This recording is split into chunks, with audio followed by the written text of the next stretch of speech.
Avant de plonger dans cette histoire incroyable, pensez à vous abonner à la chaîne et à activer la cloche.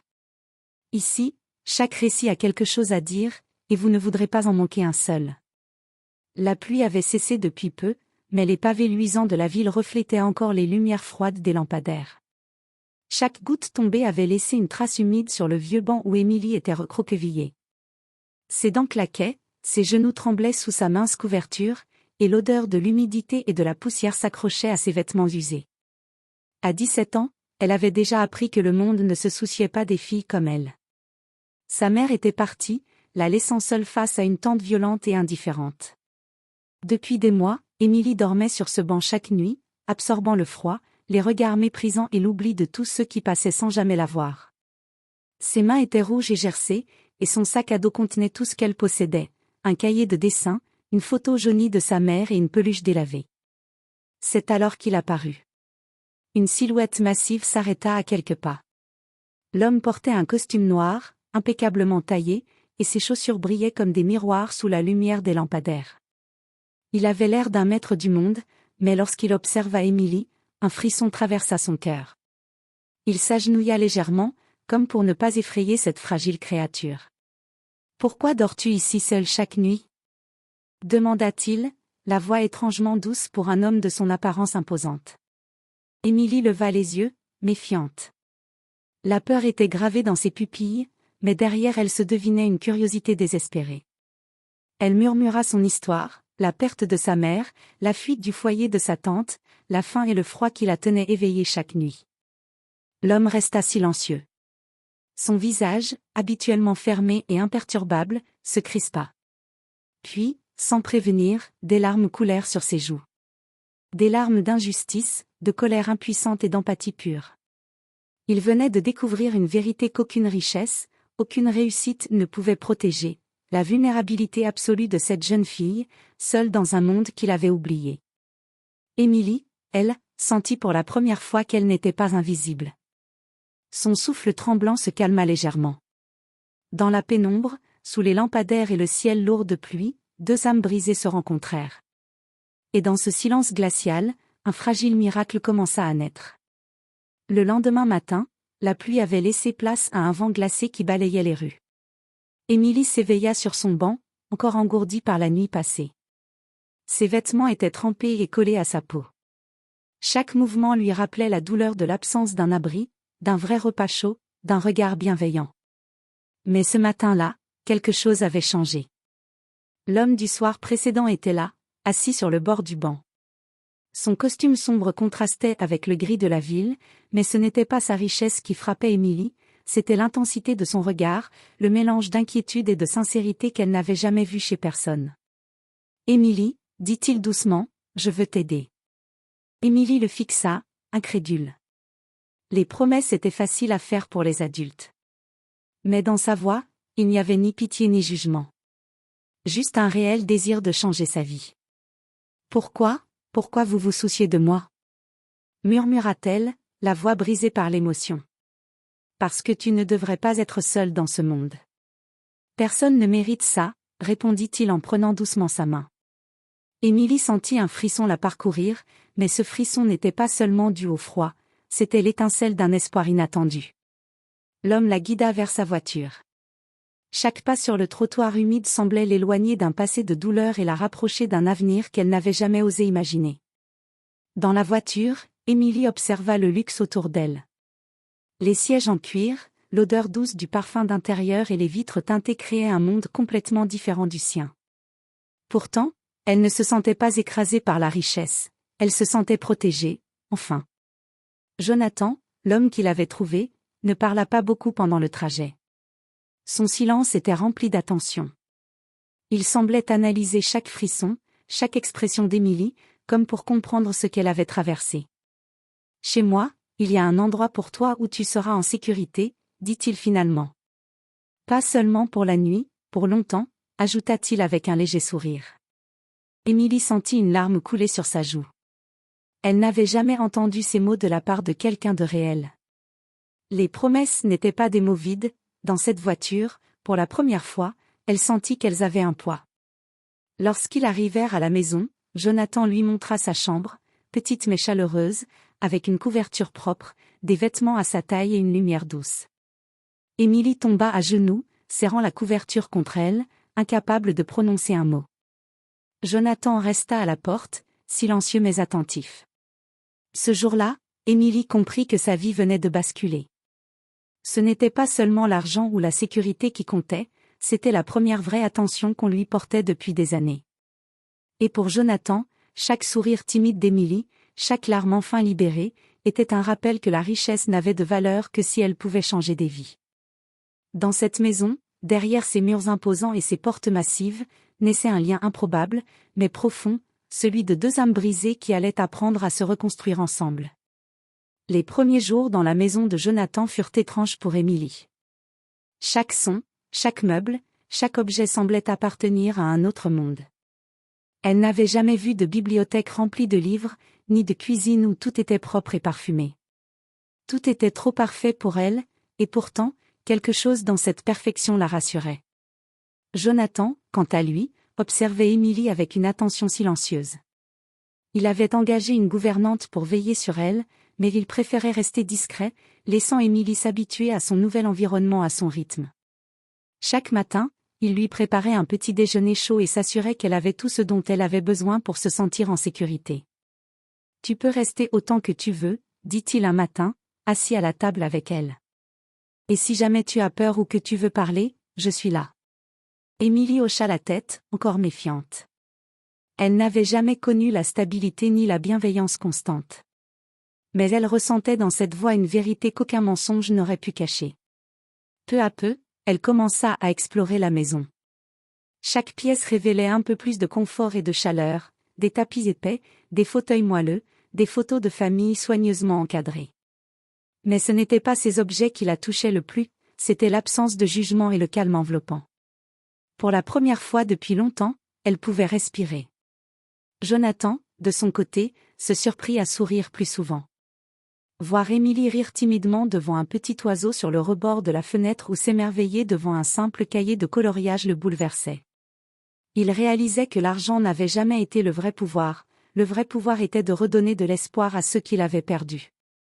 Un après-midi, il l'emmena dans un parc proche, lui tenant la main pour la rassurer. Émilie observa les enfants jouer, les familles rire, et un sentiment étrange monta en elle, celui de pouvoir enfin faire partie du monde, pas seulement survivre dans ses marges. « Tu vois, » dit Jonathan doucement, « il y a des endroits sûrs, et des gens qui veulent ton bien. Tu n'as plus besoin de te cacher sur un banc. » Émilie sourit faiblement, une larme roulant sur sa joue. Pour la première fois, elle crut que peut-être, la vie pouvait être belle à nouveau. Mais derrière cette lueur d'espoir, le passé d'Émilie restait présent, prêt à rappeler à chaque instant combien la survie avait été dure. Jonathan savait qu'il devait agir avec patience. Guérir une âme blessée demandait plus qu'un toit et de la nourriture, cela nécessitait du temps, de la confiance et une attention constante. Et ce jour-là, dans ce parc tranquille, une promesse silencieuse se forma entre eux, peu importe les blessures du passé, ils reconstruiraient ensemble un avenir où Émilie ne connaîtrait plus jamais la peur de la nuit. Le matin suivant, Émilie se réveilla dans sa chambre pour la 3e fois depuis qu'elle était arrivée. La lumière douce filtrait à travers les rideaux, et pour la première fois depuis des mois, elle ne sentit ni froid ni faim. Elle s'étira lentement, les muscles encore endoloris par des nuits passées sur le banc, et contempla la petite photo de sa mère sur la table de chevet. Jonathan entra avec un sourire rassurant. « Aujourd'hui, tu vas voir autre chose, » dit-il simplement. Émilie le suivit dans sa voiture. Chaque virage, chaque immeuble semblait lui rappeler combien sa vie avait été limitée jusque-là. Et maintenant, tout cela lui appartenait, ou plutôt, elle avait le droit de s'y mêler. Ils arrivèrent devant un petit lycée moderne. Les enfants riaient dans la cour, les enseignants semblaient attentifs à chacun. Émilie sentit son cœur battre la chamade. Elle n'avait jamais été scolarisée correctement depuis plusieurs années, et l'idée de devoir se mêler à d'autres adolescents la terrorisait autant qu'elle l'excitait. « Je vais rester avec toi jusqu'à ce que tu te sentes prête », murmura Jonathan en posant une main douce sur son épaule. Émilie acquiesça. La présence de Jonathan lui donnait le courage d'avancer. Elle fit ses premiers pas dans la cour, serrant son sac contre elle. Les regards des autres élèves furent curieux, mais Émilie, bien qu'intimidée, sentit une étrange force naître en elle, celle de ne plus être invisible. Les premiers jours furent difficiles. Certains élèves se moquaient de ses vêtements simples, de sa timidité, mais Émilie commençait à se relever avec plus de détermination à chaque épreuve. Jonathan venait la chercher le soir et l'encourageait sans jamais la brusquer, la laissant raconter ses journées, ses petites victoires et ses craintes. Un après-midi, alors qu'il rentrait à la maison, Émilie s'arrêta brusquement et dit « Merci, pour tout. Je n'avais jamais eu quelqu'un comme vous dans ma vie. » Jonathan sentit une boule se former dans sa gorge.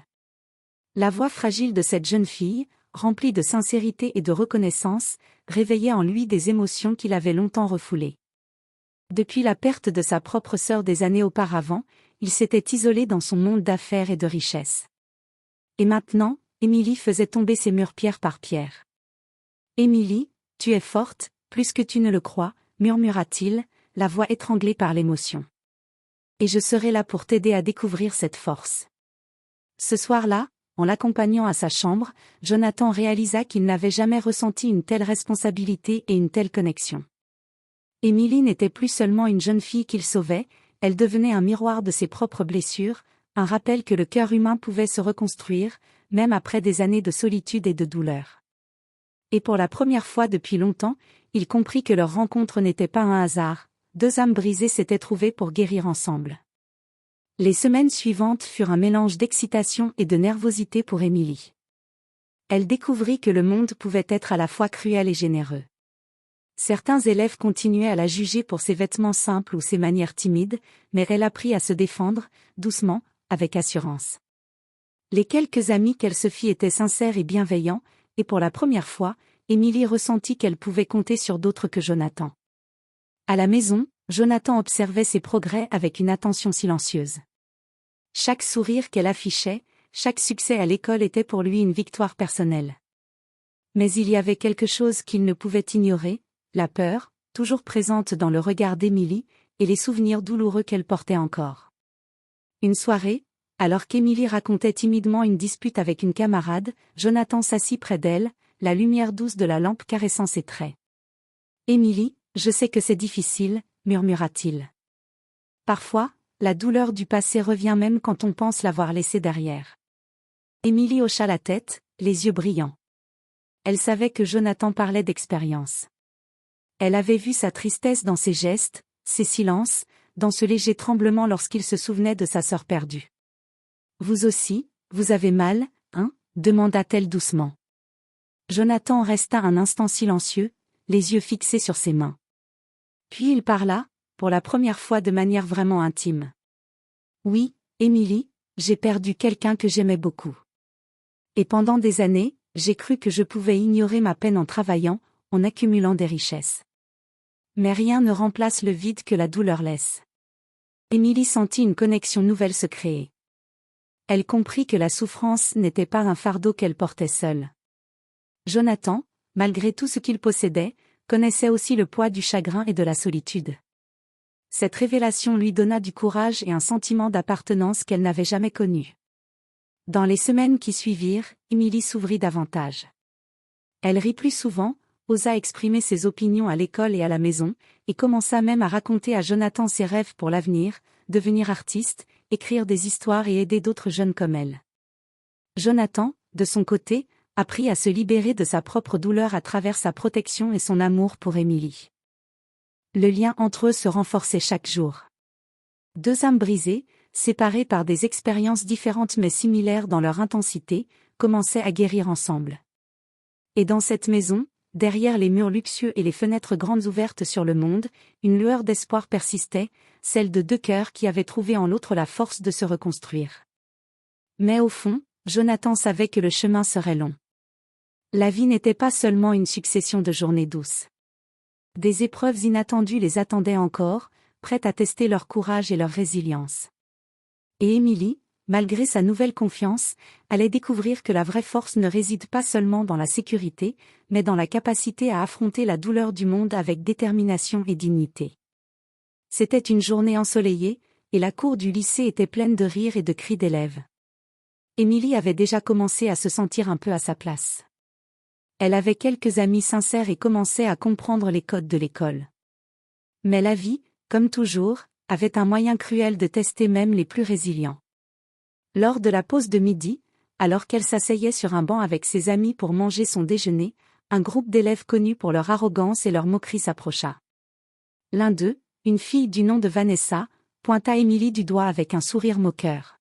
« Alors c'est toi la nouvelle protégée du millionnaire ? On dirait que tu joues à être quelqu'un d'autre. » Émilie sentit son cœur battre plus vite. La peur, longtemps familière, monta en elle. Ses mains tremblaient, mais elle respira profondément et se rappela les paroles de Jonathan. « Tu es plus forte que tu ne le crois. » « Ce n'est pas parce que j'ai de l'aide que je ne suis pas moi-même, » répondit Émilie avec une voix plus ferme qu'elle ne l'aurait imaginé. Vanessa éclata de rire, mais quelques élèves autour d'elle semblèrent surpris par le courage d'Émilie. La tension monta, et Émilie sentit son corps prêt à fuir, comme il l'avait fait tant de fois dans la rue. Mais au lieu de céder à la peur, elle resta debout, les yeux fixés sur Vanessa. Plus tard ce soir-là, Jonathan l'attendait à la maison. Émilie entra dans le salon, les épaules légèrement affaissées, mais le regard fier. « Alors, comment ça s'est passé aujourd'hui ?» demanda Jonathan doucement, mais avec attention. Émilie raconta tout. Les moqueries, le rire, la peur qu'il avait traversée, et surtout, la petite étincelle de courage qu'elle avait trouvée en elle pour répondre. Jonathan la prit par les épaules et la regarda dans les yeux. « Tu vois, Émilie, ce que tu as fait aujourd'hui n'a l'air de rien pour certains, mais c'est énorme. Chaque fois que tu affrontes ta peur, tu deviens plus forte. Et ce n'est pas seulement moi qui le remarque, c'est le monde autour de toi. » Émilie sentit une larme rouler sur sa joue. Elle comprit que le vrai courage n'était pas d'être invincible, mais d'affronter ses peurs, malgré la vulnérabilité et le danger. Ce soir-là, alors qu'elle s'endormait dans sa chambre chaleureuse, Émilie réfléchit à la journée. Pour la première fois depuis des années, elle se sentit capable de tenir tête au monde. Et Jonathan, en regardant par la fenêtre, se rendit compte qu'Émilie ne serait plus jamais une jeune fille vulnérable sur un banc de rue. Ils avaient tous les deux changé. L'un par l'amour et la protection, l'autre par le courage et la résilience. Et ensemble, ils commençaient à découvrir que la véritable force réside dans le mélange d'espoir et de détermination face aux épreuves. Un samedi matin, Émilie décida de se promener seule dans le quartier. Elle voulait sentir la liberté, respirer l'air de la ville et découvrir les rues qu'elle n'avait connues que par nécessité. Jonathan lui avait donné la permission, mais lui avait conseillé de rester prudente.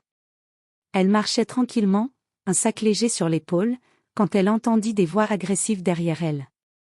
Deux adolescents, plus âgés et visiblement violents, se rapprochaient rapidement. « Et, petite nouvelle !» cria l'un d'eux. « On dirait que tu as de l'argent maintenant. Donne-nous ton sac. » Émilie sentit son cœur s'emballer. Pour la première fois depuis qu'elle avait quitté la rue, elle se retrouva face à une menace réelle. Son instinct de survie prit le dessus, mais cette fois, ce n'était pas la peur qui dominait, c'était la colère et la détermination. « Non, dit-elle, la voix tremblante mais ferme. Ce sac est à moi. » L'un des garçons rit, prêt à lui arracher le sac, mais avant qu'il ne puisse agir, une voiture noire ralentit à quelques mètres. Jonathan en sortit, ses yeux emplis de fureur contenue. En quelques pas, il se plaça entre Émilie et les adolescents, sa stature imposante suffisant à les intimider. « Laissez-la tranquille, » dit-il d'une voix glaciale. « Maintenant. » Les adolescents reculèrent, surpris et effrayés par l'autorité calme mais écrasante de Jonathan. L'un d'eux lança un dernier regard méprisant avant de s'enfuir avec son complice. Émilie, tremblante, se jeta dans les bras de Jonathan.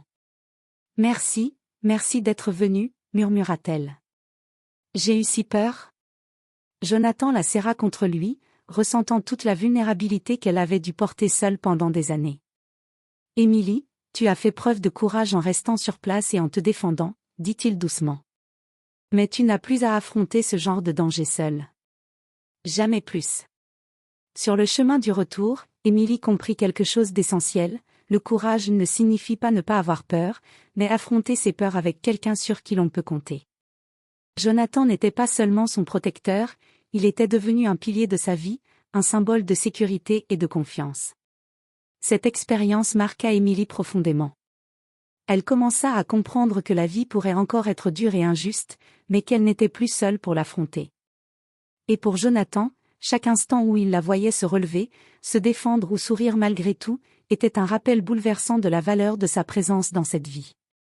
Ce jour-là, sous un ciel légèrement nuageux, ils quittèrent la rue où Émilie avait autrefois été vulnérable. Mais cette fois, ils marchaient ensemble, unis par un lien indestructible, prêts à affronter toutes les épreuves que la vie leur réservait. Les jours suivants furent marqués par un mélange de routine et de petites victoires pour Émilie. Elle s'impliqua davantage à l'école, participant aux cours d'art et de littérature, des matières qu'elle avait toujours aimées mais auxquelles elle n'avait jamais eu accès correctement. Ses dessins et ses écrits, d'abord timides, commencèrent à attirer l'attention de ses enseignants et même de quelques camarades qui admiraient son talent. Jonathan observait chaque progrès avec une fierté silencieuse. Mais plus encore, il réalisait que ce n'était pas seulement Émilie qui changeait. Sa propre vie, autrefois centrée sur l'argent et le contrôle, se transformait grâce à elle. Les rires sincères d'Émilie, sa capacité à s'émerveiller de choses simples, lui rappelaient ce qu'il avait perdu de sa jeunesse et ce qu'il avait longtemps oublié, la beauté de l'innocence, la force de la résilience et la puissance des petites choses. Un après-midi, alors qu'Émilie terminait un dessin représentant le banc où elle avait dormi autrefois, Jonathan entra dans la pièce. « C'est magnifique, dit-il doucement, les yeux brillants d'émotion. Tu arrives à transformer la douleur en beauté. » Émilie baissa les yeux, un sourire timide sur les lèvres. « Je ne le fais pas pour moi seulement. Je veux que les autres voient que même quand on a été seul et brisé, on peut créer quelque chose de beau. » Jonathan sentit son cœur se serrer. Il comprit alors que la véritable force d'Émilie n'était pas seulement dans sa résilience, mais dans sa capacité à inspirer et à transformer la douleur en espoir pour elle-même et pour les autres. Le soir, lors du dîner, Émilie raconta sa journée, les compliments de ses enseignants, les encouragements de ses amis, et même les moments où elle avait senti la peur revenir mais l'avait surmontée. Jonathan écoutait attentivement, impressionné par la maturité et la sagesse que la jeune fille commençait à développer si rapidement. « Tu sais, Émilie, dit-il en posant sa main sur la sienne, tu m'apprends autant que je t'apprends. Chaque fois que je te vois avancer malgré tes peurs, je me rends compte que j'ai encore beaucoup à apprendre sur la vie, l'amour et le courage. » Émilie sourit, une chaleur nouvelle illuminant son regard. Pour la première fois, elle sentit que leur relation n'était pas simplement celle d'un protecteur et d'une protégée, mais celle de deux êtres liés par le respect, la confiance et la compréhension mutuelle.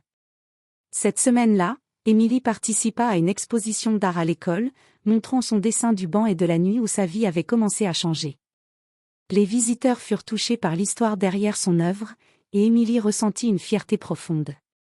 Jonathan, en la regardant, comprit que ce lien indestructible qu'ils partageaient était bien plus qu'une protection, c'était un moteur de transformation pour chacun d'eux.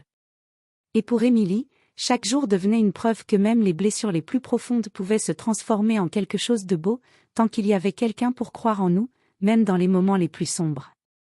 Un soir, alors qu'Émilie revenait d'une sortie avec ses amis, elle aperçut une silhouette familière dans l'ombre d'une ruelle. Son cœur s'emballa, c'était l'un des jeunes garçons qui l'avait agressée il y a quelques semaines. Son visage cruel et moqueur lui rappela les longues nuits de peur sur le banc où elle avait dormi. La peur instinctive tenta de la submerger, mais elle se rappela les leçons apprises ces derniers mois, la force ne vient pas de l'absence de peur, mais de la capacité à agir malgré elle. Elle prit une profonde inspiration, redressa les épaules et continua à marcher, refusant de fuir cette fois. « Émilie !» cria le garçon, sortant de l'ombre. « On ne t'a pas dit de rester dans ton monde de riche ?» Avant qu'il ne puisse s'approcher, une main ferme se posa sur son épaule. Jonathan apparut à ses côtés, son visage dur et protecteur. « Tu ne touches pas à elle, » dit-il d'une voix glaciale. Le garçon recula, surpris et intimidé par l'autorité de Jonathan. Émilie sentit un mélange de peur et de soulagement. Mais cette fois, elle ne se jeta pas derrière Jonathan. Elle fit un pas en avant, fixant son agresseur droit dans les yeux. « Tu ne peux pas me contrôler ni me faire peur, » murmura-t-elle. « Je ne suis plus celle que tu as connue. » Le garçon, confus et déstabilisé par le courage d'Émilie, lâcha un ricanement et recula, disparaissant dans l'obscurité. Émilie sentit ses jambes trembler, mais pour la première fois depuis longtemps, ce tremblement n'était pas de peur, c'était de puissance, de fierté et de liberté retrouvée. Jonathan la regarda, un mélange d'admiration et d'émotion dans les yeux. « Tu as fait quelque chose d'incroyable aujourd'hui, Émilie, dit-il doucement. Tu as affronté ton passé, et tu t'es affirmée. » Émilie sourit timidement, le souffle court. Pour la première fois, elle comprit que son passé ne la définissait pas. Chaque cicatrice, chaque peur surmontée, avait forgé sa force intérieure. De retour à la maison, Émilie s'effondra sur son lit, fatiguée mais sereine. Jonathan s'assit à côté d'elle, posant une main protectrice sur son épaule. « Tu sais, murmura-t-il, je t'ai protégée toutes ces semaines, mais aujourd'hui, tu t'es protégée toi-même. Et je n'ai jamais été aussi fière de toi. » Émilie sentit les larmes monter, mais elles n'étaient pas seulement de peur ou de tristesse. C'étaient des larmes de libération, de fierté et de gratitude. Elle comprit qu'elle avait enfin trouvé un endroit où elle pouvait se sentir en sécurité, non seulement grâce à Jonathan, mais aussi grâce à sa propre force. Cette nuit-là, Émilie s'endormit avec un sentiment de puissance nouvelle. Elle avait affronté ses fantômes, et elle savait que, tant qu'elle resterait fidèle à elle-même, aucun obstacle ne pourrait la battre. Jonathan, en regardant Émilie dormir, ressentit une émotion profonde. Leur lien n'était plus seulement celui d'un protecteur et d'une protégée. Il était devenu le symbole vivant de la résilience, de la confiance et de l'amour silencieux qui guérit même les blessures les plus profondes. Les semaines qui suivirent l'incident dans la ruelle furent marquées par une transformation visible chez Émilie. À l'école, ses camarades commencèrent à remarquer non seulement son courage, mais aussi sa détermination et sa gentillesse. Elle n'était plus la nouvelle fille timide et vulnérable, elle était devenue un exemple silencieux de force et de résilience. Lors d'un cours de littérature, son professeur lui demanda de lire à voix haute un texte qu'elle avait écrit sur la survie et l'espoir. Émilie, d'abord hésitante, leva les yeux et lut avec clarté et émotion. Ces mots frappèrent profondément ses camarades. Certains éclatèrent en larmes, d'autres l'applaudirent timidement. Pour la première fois, Émilie ressentit le pouvoir de sa voix et de son histoire. Jonathan, qui avait été invité à assister à la lecture, observa en silence depuis le fond de la salle. Il sentait son cœur se serrer d'émotion. Émilie n'était plus seulement protégée, elle inspirait, elle transformait les autres par sa vérité et sa lumière intérieure. « Tu vois » murmura Jonathan en posant une main sur l'épaule d'Émilie après la lecture, « tu es plus forte que tu ne l'imagines. Et tu as le pouvoir de changer le monde autour de toi. » Émilie sourit timidement, mais son regard brillait d'une détermination nouvelle. Elle comprit que sa vie, autrefois marquée par la peur et la solitude, pouvait désormais servir à inspirer les autres et à apporter de l'espoir. Dans les jours suivants, Émilie s'impliqua dans des projets à l'école pour aider d'autres élèves qui se sentaient isolés ou en difficulté. Elle partageait son histoire, encourageait et consolait, et à chaque sourire qu'elle recevait en retour, elle sentait sa force intérieure grandir. Jonathan, en la regardant évoluer, réalisa à quel point il avait été transformé lui aussi. Sa vie, autrefois centrée sur le succès matériel et la maîtrise, s'était enrichie d'une dimension humaine qu'il n'avait jamais connue. Émilie lui avait appris à voir la valeur de chaque geste, la puissance d'un mot gentil, la force d'un cœur qui refuse de se briser. Un soir, alors qu'ils étaient assis ensemble dans le jardin de la maison, Jonathan dit : « Émilie, tu m'as montré quelque chose que je croyais avoir perdu pour toujours, l'espoir, la foi dans le bien et la force de continuer malgré tout. » Émilie se blottit contre lui, silencieuse mais heureuse. Elle comprit que leur lien allait bien au-delà de la protection ou de l'éducation, ils étaient devenus des compagnons de vie, chacun guérissant et inspirant l'autre. Cette nuit-là, Émilie s'endormit avec un sentiment de paix et de fierté. Elle avait affronté ses peurs, transformé ses blessures en force, et découvert que même les plus sombres expériences pouvaient devenir des sources d'inspiration. Et Jonathan, regardant son visage serein, sut que leur rencontre avait changé leur destin à tous les deux pour toujours. Quelques mois plus tard, Émilie et Jonathan semblaient avoir trouvé un rythme de vie stable et heureux. Émilie excellait à l'école, tissait des liens sincères et s'épanouissait dans ses passions artistiques.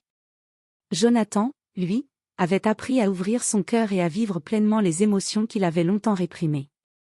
Mais la vie, fidèle à sa nature imprévisible, réservait un dernier test à leur force et à leurs liens. Un après-midi, alors qu'Émilie rentrait de l'école avec quelques amis, elle aperçut une voiture s'arrêter brusquement près du trottoir. 2 hommes en sortirent rapidement et commencèrent à la suivre. Émilie sentit la panique monter, mais cette fois, la peur n'allait pas la paralyser.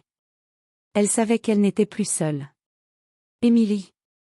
cria Jonathan, qui était sorti de la maison précipitamment après avoir reçu un appel de la directrice de l'école. Elle courut vers lui, mais un des hommes tenta de la retenir. Jonathan réagit immédiatement, intervenant avec une rapidité et une détermination qui la firent trembler d'émotion. En quelques gestes, il mit les intrus en fuite, mais le choc était là. Émilie sentit son cœur battre à tout rompre, mais elle se rappela tout ce qu'elle avait appris ces derniers mois: courage, confiance, résilience. « Tu as été incroyable, Émilie », dit Jonathan en la serrant contre lui. « Mais il ne faut plus jamais qu'une telle chose se produise. Je serai toujours là pour te protéger. » Émilie, malgré le tremblement de ses mains, se redressa et dit avec fermeté: « Je sais, Jonathan. Mais je sens aussi que je peux me défendre. Et que je ne suis plus la fille qui se cachait sur un banc. » Jonathan sentit ses yeux s'emplir de larmes. La jeune fille qu'il avait sauvée il y a quelques mois était devenue une véritable force, une personne capable de se tenir debout face aux épreuves. Et pourtant, il savait que leur lien allait bien au-delà de la protection, c'était un échange, une symbiose, où chacun apprenait et grandissait grâce à l'autre. Cette nuit-là, ils rentrèrent à la maison. Émilie prit sa couverture et s'assit près de Jonathan. « Merci, pour tout », murmura-t-elle. « Pour m'avoir sauvée, pour m'avoir appris à croire en moi, pour m'avoir montré que le monde peut être beau. » Jonathan la serra contre lui, incapable de retenir ses larmes cette fois-ci. « Non, Émilie, c'est toi qui m'as sauvée, » dit-il doucement. « Tu m'as rappelé que l'espoir existe, que l'amour peut guérir même les blessures les plus profondes. » Et dans le silence de la nuit, sous la lumière douce de la maison, ils restèrent ainsi, unis, conscients que rien ne pourrait jamais briser le lien qu'ils avaient construit. Le passé d'Émilie, marqué par la peur et la solitude, avait été transformé par le courage et la bienveillance. Le présent était rempli de force et de confiance. Et l'avenir, malgré son incertitude, promettait de grandes choses pour cette jeune fille et l'homme qui avait appris, grâce à elle, que l'amour et l'humanité surpassent toutes les richesses du monde. Ainsi se terminait le premier arc de leur histoire, un récit de survie, de résilience et de transformation, où 2 âmes brisées avaient trouvé en l'autre la force de renaître.